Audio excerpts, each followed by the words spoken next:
Ito po nanganak yung baboy namin noong 26. Bali 27 na siya pala. 27 ng alas 2 na madaling araw.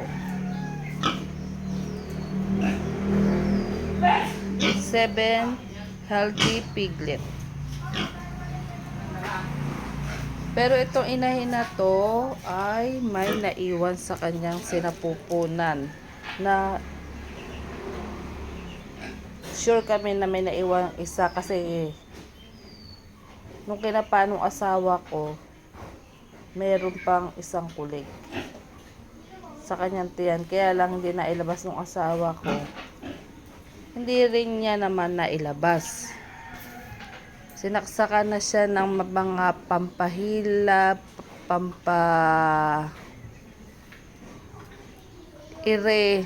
hindi niya na ilabas yun.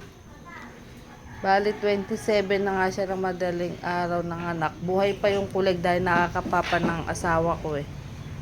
Hanggang ano niya kinapain 27 ng tanghali. Ngayon sabi ko, dati kasi naka-experience na kami noon na may naiwan para sa sinapupunan ng kulig. Hindi naman namin alam kasi may lumabas na inuna. May lumabas din dito inuna, pero nung kinapalo asawa ko, linahawakan siya kulig, kaya alam namin may naiwanan. Dati mayroon din kami naka-experience din kami noon. Nagulat kami. Nanganak yung inahin namin ng bulok na kulig na mayroon palang naiwanan. Ngayon, sana naman mabuhay to. Bali, ano na to, 27 day, 28, 29. 2 days na to. Kaninang madaling araw. De, palagay mo nang magto 2 days siya na malakas ng hanggang mamaya tanghali. 2 days siya na hindi na namin pinaano yung ano niya. Tinadukot. Saka may nagpunta rito bet. Yung mga mga based on experience lang nila na sumara na rin sipit-sipitan, kaya lang alagaan namin sa antibiotic na malakas. At may mga ganun din daw talagang case na may naiwanan pero ilang araw na ilalabas naman at nagiging safe naman yung inahin. Sana maging safe yung inahin kasi kawawa na may mga anak niya. Ito bali 2 days na to. Hindi niya pa na ilalabas yung yung kulig na naiwanan. Sure kami na may naiwan eh. Pero may nilabas na rin siya inunan. Dati ito, medyo lumobo kasi itong puwerto, yung ari niya. Kaya sabi ko sa asawa ko, wag na, lubayan na.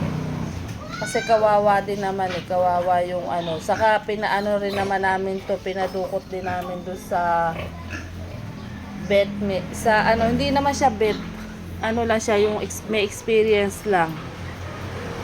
Na sinabi niya na parang sumikip na nga, naglaknak. At yun na lang daw namin sa antibiotic.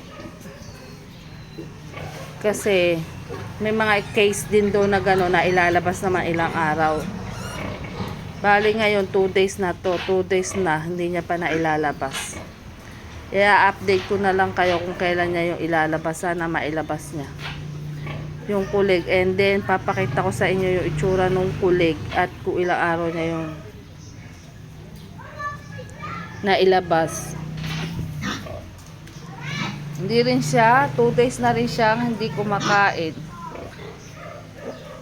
Pero malakas naman siya, and then umiinom tumatayo. Medyo wala naman siya lagnat. Sabi ko nga lumaban siya kasi kawawa naman yung kanyang mga baby. Yun lang, update ko na lang kayo.